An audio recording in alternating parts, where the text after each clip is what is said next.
Namanya Intan Maharani, seorang poluan senior berusia 38 tahun yang bertugas di bagian reserse kriminal di salah satu kota besar di Jawa Timur. Di balik sikap tegas dan wibawanya sebagai aparat penegak hukum, Intan adalah seorang ibu tunggal dari seorang anak laki-laki bernama Raka yang hilang secara misterius 3 tahun lalu. Raka menghilang saat masih berusia 5 tahun. Hari itu, Intan meninggalkannya sejenak bersama pengasuh di rumah kontrakannya. Namun ketika pulang, rumah dalam keadaan terbuka dan Raka tak ditemukan dimanapun. Tak ada tanda perampokan, tak ada jejak penculikan yang jelas seolah anak itu menghilang di telan bumil.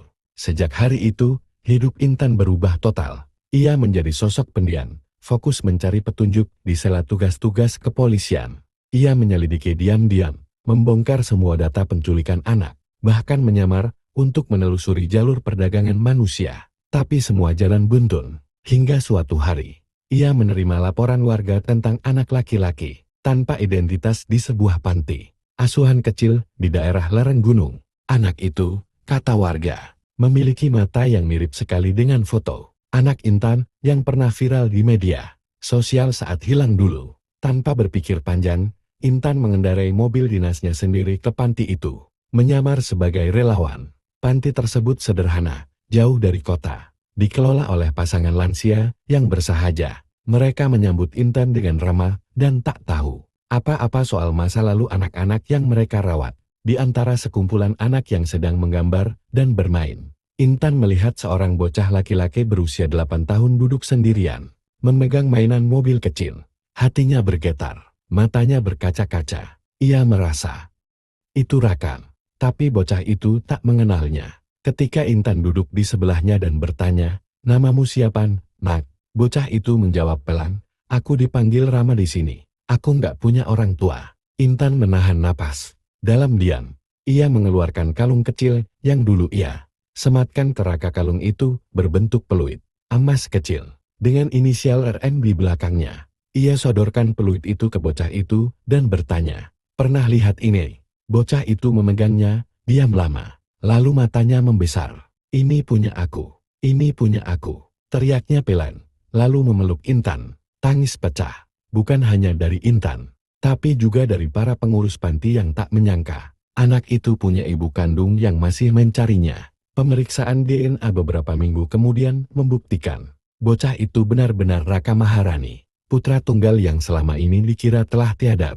Belakangan diketahui, Raka ditinggalkan oleh seseorang di depan gerbang panti dalam keadaan linglung dan trauma, dan tak bisa bicara selama hampir 2 tahun. Tak ada yang tahu siapa pelakunya. Kini, Intan dan Raka hidup bersama kembali. Intan mengajukan pindah tugas ke bagian yang lebih ringan, agar bisa menghabiskan waktu membangun kembali ikatan yang sempat hilang. Bagi Intan, pencariannya bukan hanya tugas.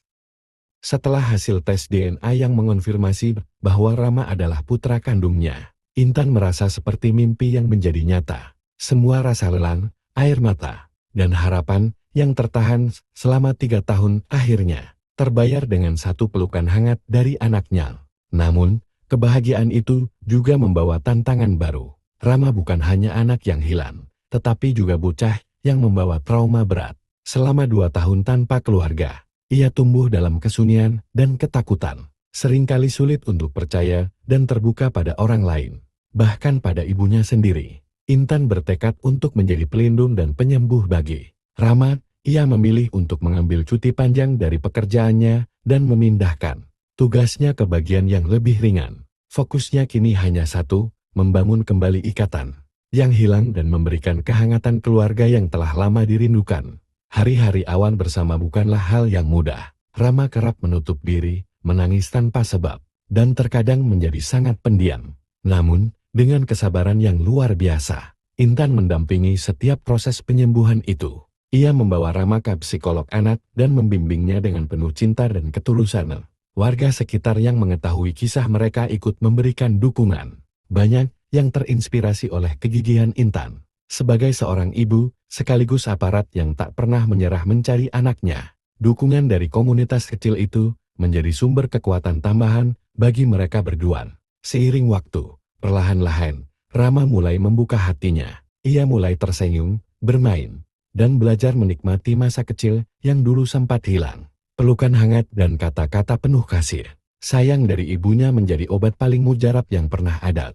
Intan sendiri sering merenung tentang perjalanan hidupnya. Dari seorang polwan yang kuat dan tegas, kini ia juga belajar menjadi ibu yang lembut dan sabar. Ia sadar, kekuatan sesungguhnya bukan hanya dari seragam yang dikenakan, tapi dari hati yang mau berjuang tanpa lelah. Pada suatu sore yang tenang, saat mereka duduk bersama di taman kecil dekat rumah, Rama memandang ibunya dan berkata dengan suara kecil tapi penuh arti, "Mama, aku bahagia punya kamu." Air mata Intan mengalir tanpa bisa dibendung. Kata-kata itu adalah pengakuan paling indah yang pernah ia terima. Semua perjuangan, semua air mata, kini terbalaskan dengan kehangatan cinta seorang anak. Kisah Intan dan Rama mengajarkan kita bahwa cinta ibu adalah kekuatan yang tak tergoyahkan, yang mampu menembus kesedihan, luka, dan waktu.